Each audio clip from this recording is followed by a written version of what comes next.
too. I mean, see, I do look intelligent, and you want to know why I'm doing this with the glasses? To I'm them. not. No, I'm not talking to you. I won't talk to you. I talk to you, seeing you enough. Get out of here, woman. Bye, Hey, hey. everybody. If you feel like You coming should up, you should pay your producer more. yes. If you feel like coming up because I say something you think is stupid, come on back. Be there. Yes, you will. All right. This is Bruce Mo in Redneck Reckoning. Was my wife, and thank God the pest is gone. Hey, the subject today is things you shouldn't say and talk about. That seems to be what we are doing in this country is we just sit there and ignore things that are really happening. That's the media, politicians, stuff like that. And most of us, uh, what should we call ourselves? Peons? Uh, what we should do. And I know one thing is going to be kicking people off because I'm supposed to be conservative or Republican, whatever the hell it is. I don't think I'm going to fit in those categories neither. Because obviously conservative has been gone to shit now because of how we've been talking about it for years. But today I'm going to start with the least offensive. And we're in North Dakota, and obviously we have to have the same damn problem all the way down to Kansas, about 800 miles of crap. And it's the smoke. Today, it's the lot awful smelly. Okay, I got to sit there and say, what the hell is happening, and why is nobody doing anything about it?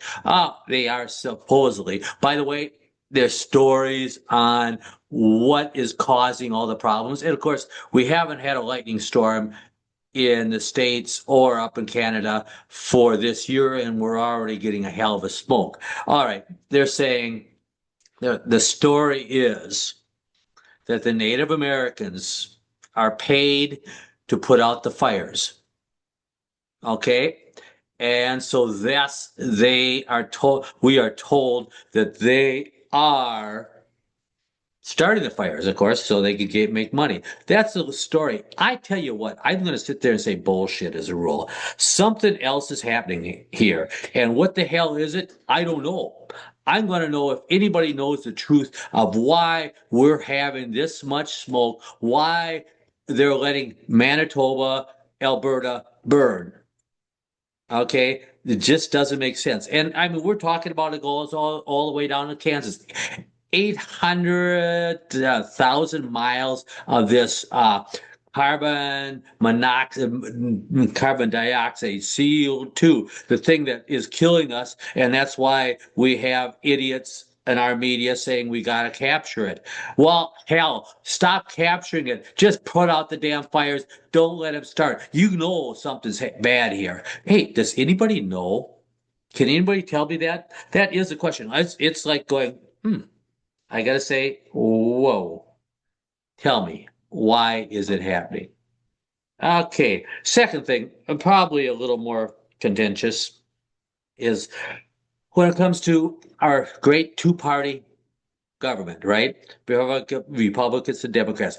How many here believe that they are working apart? They're not working as a uniparty, shall we say? Obviously, we got the division down to a science where we're going to have the Democrats sit there and say, "Oh, we got to vote for this and we got to make this so this group of people get the money." And the Republicans will say, "Well, we got to get this and this person elected so we get this money." It's always our money, our stuff. It's like going, what the heck is happening here? I mean, basically, we're being played.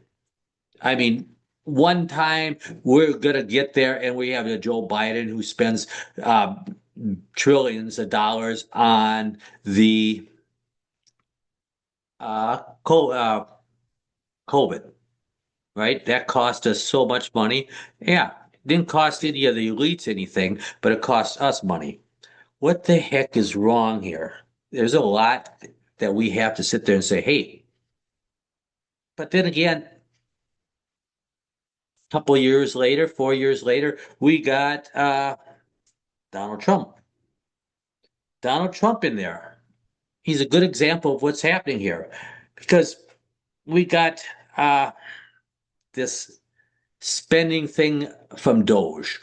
And it points out a lot of stupid things that the Democrats paid for and initiated. What the best kid says the big beautiful bill. Okay, is an example of what is bull crap. Because guess what? The big beautiful bill has some things in it that, like, the truth is that we are still going to be broke after this, and we're still going to be paying for it. I mean, it's going to be. Here's a plan for Donald Trump's big beautiful bill. We're going to pay $4 trillion extra this year. Where the deficit's going to go up another $4 trillion this year. And next year it's going to be pretty close to the same, and it slowly gets a little bit better and a little bit better. In 5 years, a couple of years after he's done, it's going to be the deficit's going to be reach. I mean, it's going to be even. We're going to be even again after 4 years, 5 years. Are you kidding me? You really stupid enough to believe that crap? We are not being ruled by two parties. They're working together. And that's what's so disappointing is that we sit there and every 4 years we think we can get a new, better person in there. We're still going to get the same type of person. They're going to spend our money. They might spend it on different people, different things, but they still get all this money, and it's all going to be distributed. Yeah, they're going to get, let's say the Democrats win, they're going to probably put a little more money into social things. If the Republicans win, of course, they're going to put trillions of dollars more into defense. So somebody gets that money, and it isn't us, and it's our money, by the way. So just remember that we always are going to be paying for this uh, situations, or the consequences of who we vote for. We can't vote. We have not had an opportunity to vote for a decent person. I have no idea when the last time we had a chance to vote for a decent person. And I know I voted for Trump because it might be a little bit better. I'm sick of voting for the least offensive person, and that's what we always do.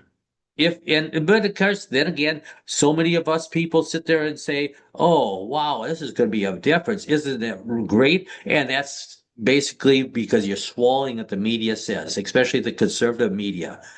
I mean, these clowns are telling us how wonderful the big beautiful bill was. You realize that they try to take away your property rights, okay? And it's still on the table, by the way, too. And that was what Donald Trump thing. Oh, maybe Donald Trump didn't have anything to do. Oh, bullshit. He knew about it and he didn't care because, well, actually, he did care because that's going to be big money for us. Okay.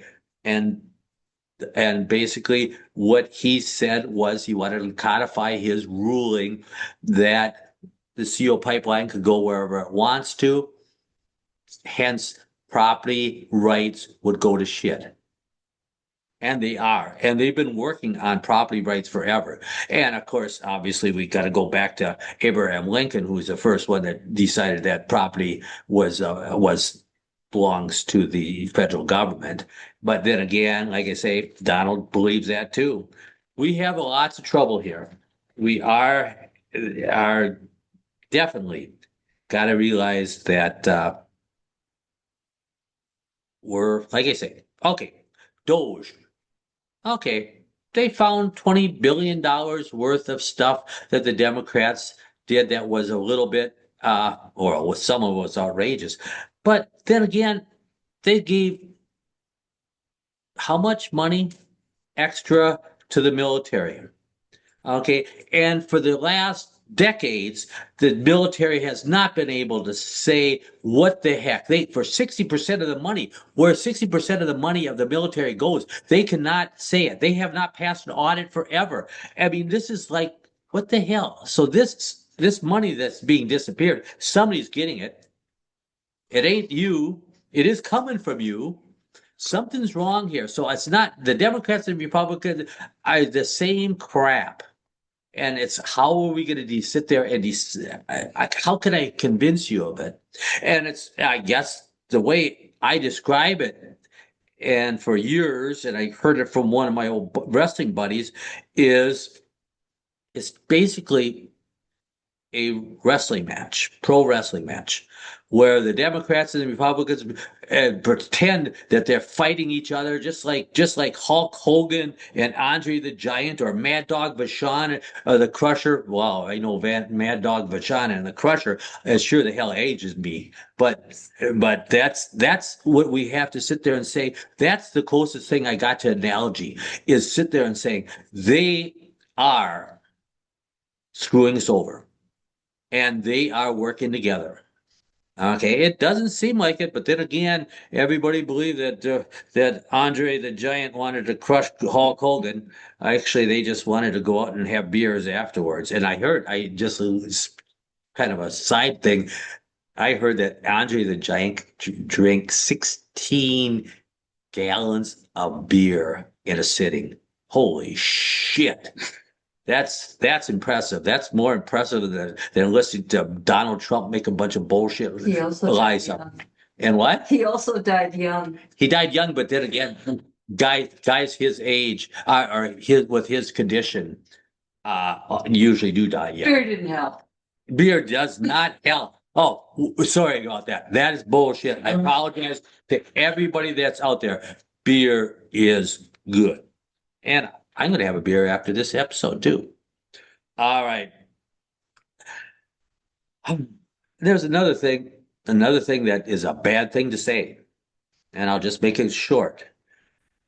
Too many people, too many politicians, too many media people use religion to shelter themselves. I hate that. I despise the idea that you think that you are untouchable because you are a said Christian, a said Muslim. It's whatever you say you are, we can't touch you. You think that, and guess what? Lots of people are afraid to sit there and confront a certain religion, and you hide behind it. And we got media people in North Dakota that do that, and we got like Mike Johnson and Speaker of the House. I mean, it's like going, damn, that pisses me off. That's another thing that ticks me off. Do not, if you are legitimately concerned about the country, do not hide behind religion. It's insulting. Okay. And now, of course, that comment right there will probably put me in a potential, and if you guys think I deserve it, that's fine, as a Turdy of the Year. Yeah. I'm a Turdy of the Year potential for podcasters. And what is this Turdy of the Year, or if you watch our last episode of Redneck Reckoning, I had my wife on there, and we put up a program where we can elect the people that are the biggest schmucks in North Dakota. We've had a couple of submissions. And yes, we have got a number of people already saying we want a whole bunch of people saying, hey, this person deserves a attorney. I mean, really, what does Emily O'Brien deserve? What does Scooter Scotty Hennon deserve? How about groups as well? What's that? Groups as well, like maybe the Minot City Council. Minot City Council. Oh, okay. And then the whole council. The whole council. Yeah, let's just put well, stuff like that. Tell me, what is happening in North Dakota that you sit there and say, "Holy crap, they're going against us"? they're pieces of crap. They're not listening. They're turdies. And we will select the turdy of the year. And I've seen one that got elected here that I forgot about. So I mean, I thought Scott Henry was going to get turdy of the year hands down, but old Rob Port is not going to let him just Okay. earn that without potentially. I mean, and I'm out here east. And East is a little different. We're going to sit there and everybody's going to have a say in who are the biggest pieces of crap in North Dakota. Media Because for hire. media for hire is definitely, well, that's an automatic. But then again, I hear those turds will tell us that they're not making any money on us. But you have anything you want to snarl off from the, what the heck did? Well, this is your show, but I would like to say that hopefully next week we will have Charles on from the Dunseat Saga to help explain where we're at now. I know I've been promising this for a while, but here's the problem. There is a lawsuit coming, and lawsuits are not simple, and lawsuits change. I know there's been about 70 pages of revision already due to certain things that have occurred, but I will be having him on. If you go out to We the People of North Dakota on Facebook, you will find a post from the Dakotan that lists a whole lot of stuff that you guys need to do some research on before we have Charles on. And then Charles is going to be adding to that. So just because you've read the Dakotan, do not think that you understand exactly what's going on with Charles, because there's a whole lot more to that. There's going to be a couple of podcasts coming involving not just North Dakota government, but the federal government and others. There's bad things coming. And I wish I could say that I thought that the state of North Dakota was honorable enough to take it on the chin and handle it, but that's not the way it's going to go. Please stay tuned when Pitbull Politics comes back. We're going to have Charles on, and he's going to explain a lot of stuff that you aren't going to hear from the main blame media, who is wrapping themselves in the flag, wrapping themselves in their Christianity and piety, and who is being paid on the side via, they can say they themselves never receive any money. But if the station they own receives money, you're being paid. Sorry. So those of us who are out here not collecting paychecks, but who are just trying to do some research and trying to give you guys some facts so you can decide. I already know my opinion. I used to say this to my students all the time. I already know my opinion. I'm going to set out some facts. Let's hear yours. So bring forth the Turdy Awards and stay tuned, because there's more to come. And I wish I could say it was good news, but it's news. So, baby. Oh, I bet you're going to thank me for that free plug. I mean, my God, You're woman, going to thank me for being your producer? I didn't think so. love you, baby. Love you too, sweetheart. Everybody, as always, please, God bless and take care. Stay cool.